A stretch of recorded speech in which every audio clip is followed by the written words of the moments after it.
വയനാട് ചൂരൽമലയിൽ ഉരുൾപൊട്ടൽ ഭീഷണിയോ അപകടകരമായ രീതിയിലുള്ള പ്രശ്നങ്ങളോ ഒന്നുമില്ല എന്നാണ് റവന്യൂ മന്ത്രി കെ രാജൻ പ്രതികരിക്കുന്നത്. പക്ഷേ പ്രദേശത്തിന്റെ സ്വഭാവം കണക്കിലെടുത്ത് പ്രത്യേക ജാഗ്രത കൊടുക്കുന്നുണ്ട്. ദിവസവും 300 രൂപ വെച്ചുള്ള സഹായം പ്രളയബാധിതർക്ക് ഇപ്പോഴും വിതരണം ചെയ്യുന്നുണ്ട് എന്നും മന്ത്രി വ്യക്തമാക്കി.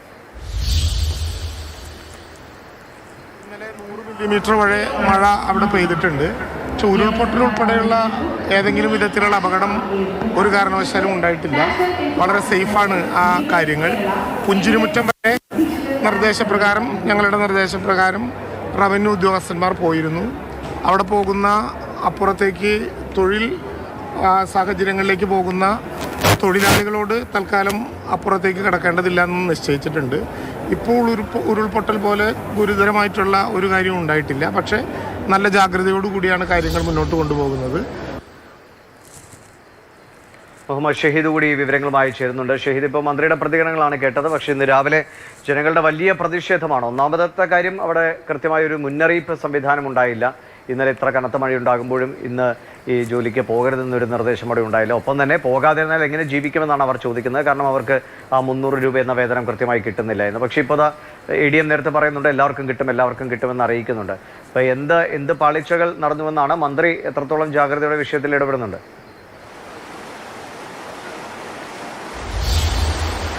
ദിവിഷ്, ഈ ചുരൽമല ദുരന്തം ഏകദേശം ഒരു വർഷം ആവാറായി. ജൂലൈ 30-നാണ് ആ വലിയ ദുരന്തം ഉണ്ടായത്.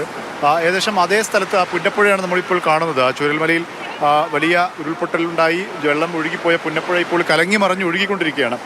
ഇന്നിപ്പോൾ പെട്ടെന്ന് ഈ ഇത്തരം പ്രതിഷേധങ്ങൾ പൊട്ടിപ്പുറപ്പെടാനുണ്ടായൊരു സാഹചര്യം, ഈ പെട്ടെന്ന് ഇന്ന് മലവെള്ളം പാച്ചിൽ പോലെ ഈ കുത്തിയൊലിച്ച് വെള്ളം എത്തിയതോടുകൂടി ജനങ്ങൾ പരിഭ്രാന്തരാകുന്ന സാഹചര്യമുണ്ടായി. ആളുകളെ ഇവിടെ നിന്ന് തൊഴിൽ ചെയ്തിരുന്ന ആളുകൾ ഒറ്റപ്പെടുന്ന സാഹചര്യം ഉണ്ടായിരുന്നു. ഈ എസ്റ്റേറ്റിനകത്തൊക്കെ അവരെ പിന്നെ മാറ്റുകയും ചെയ്തു.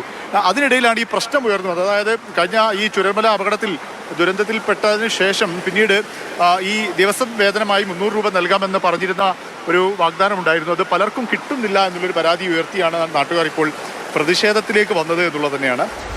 അതിനിപ്പോൾ ഇവർക്ക് ലിസ്റ്റ് പുതുക്കി, അർഹതപ്പെട്ടവരെ വീണ്ടും ലിസ്റ്റ് പുതുക്കിയ ശേഷം എല്ലാവർക്കും അത് നൽകാനുള്ള നടപടിയിലേക്ക് പോകുമെന്നാണ് ഇപ്പോൾ റവന്യൂ വകുപ്പ് മന്ത്രിയും മറ്റു ഉദ്യോഗസ്ഥരുമൊക്കെ ഇവർക്ക് നൽകിയ ഉറപ്പ്.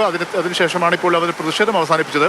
പക്ഷേ നമുക്ക് ഇവിടെ കാണുന്ന കാഴ്ച, ഈ ജനങ്ങൾക്ക് ഈ പറഞ്ഞ 300 രൂപ അവർക്ക് ദിവസം ഈ തൊഴിലില്ലായ്മ വേതനം പോലെ നൽകുന്ന ആ സംവിധാനം പരിഹരിക്കപ്പെട്ടു. പക്ഷേ ഈ ആളുകൾക്ക് പ്രത്യേകിച്ചും ഒരു മുന്നറിയിപ്പ് നൽകാനുള്ള സംവിധാനം, അത് കഴിഞ്ഞ ഈ ദുരന്തമുണ്ടായപ്പോഴും അത്തരം ഒരു വിമർശനമൊക്കെ കേട്ടതാണ്. പെട്ടെന്ന് വെള്ളരിമലയ്ക്ക് മുകളിലാണ് ഇപ്പോൾ വലിയ മണ്ണിടിച്ചിലുണ്ടായിട്ടുള്ള സാഹചര്യം. അതിൻ്റെ ഒരു പ്രതിഫലമാണ് നമ്മളിപ്പോൾ ഈ പുഴയിൽ കാണുന്നത്.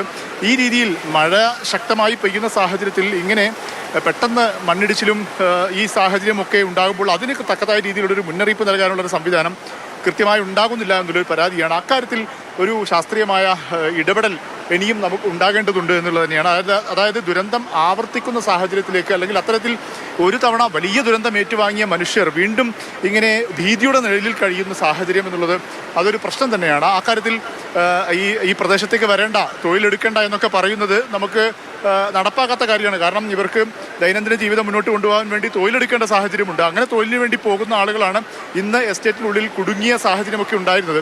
അത്തരക്കാർക്ക് കൃത്യമായ മുന്നറിയിപ്പ് സംവിധാനം, അതായത് മഴയുടെ അളവ് കൂടുന്നുണ്ടെന്ന് വളരെ ശാസ്ത്രീയമായി മനസ്സിലാക്കുകയും അതിനനുസരിച്ച് ദ്രുതഗതിയിലുള്ള ഒരു മുന്നറിയിപ്പ് സംവിധാനവും ഒക്കെ വേണം. ഇനിയും ഇവിടെ നടപ്പാക്കപ്പെട്ടിട്ടില്ലേ എന്നുള്ളൊരു ചോദ്യമാണ് ഏറ്റവും പ്രധാനമായും ഇപ്പോൾ ഈ ഘട്ടത്തിൽ ഉയരുന്നത് എന്നുള്ളത് തന്നെയാണ്.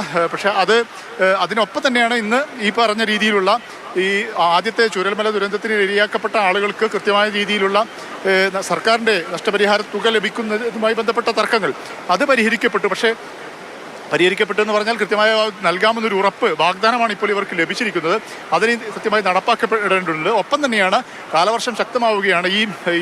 ഈ പ്രദേശം, പ്രത്യേകിച്ചും മേപ്പാടി പഞ്ചായത്തിൽ ഈ മലയോര പ്രദേശങ്ങളിലെല്ലാം വലിയ മഴ, ശക്തമായ മഴയാണ്, ഇടതടവില്ല. നമ്മളിപ്പോൾ ഒരു മണിക്കൂർ നേരം വാഹനത്തിൽ മേപ്പാടിയിലൂടെ വരുന്ന സമയത്ത് ഒരു സമയം പോലും മഴ കുറഞ്ഞതോടുകൂടി ജലമൊഴുക്കും കുറഞ്ഞിട്ടുണ്ട് എന്നുള്ളതൊക്കെയാണ് നേരത്തെ കമൽ നമ്മളോട് സംസാരിച്ചപ്പോൾ പറഞ്ഞത്. ഇന്ന് ഉച്ചയ്ക്ക് ശേഷവും ജില്ലയിൽ യെല്ലോ അലേർട്ട് തന്നെയാണ്. ഇന്ന് ഉച്ചയ്ക്ക് ശേഷവും മഴ തുടരുകയാണോ? രാത്രി വലിയ മഴ പ്രതീക്ഷിക്കുന്നുണ്ടെങ്കിൽ അതിനനുസരിച്ചുള്ള തയ്യാറെടുപ്പുകൾ എന്തൊക്കെയാണ്?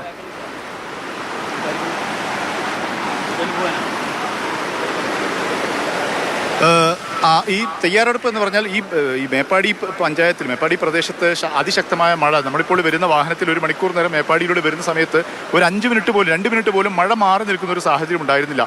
തുടർച്ചയായി ശക്തമായ മഴ പെയ്യുന്ന സാഹചര്യമാണുള്ളത്. ഏകദേശം കഴിഞ്ഞ ദിവസങ്ങളിൽ 100 മില്ലിമീറ്റർ മഴയാണ് ഇവിടെ രേഖപ്പെടുത്തിയിട്ടുള്ളത്. അത് ശക്തമായ മഴ തന്നെയാണ്.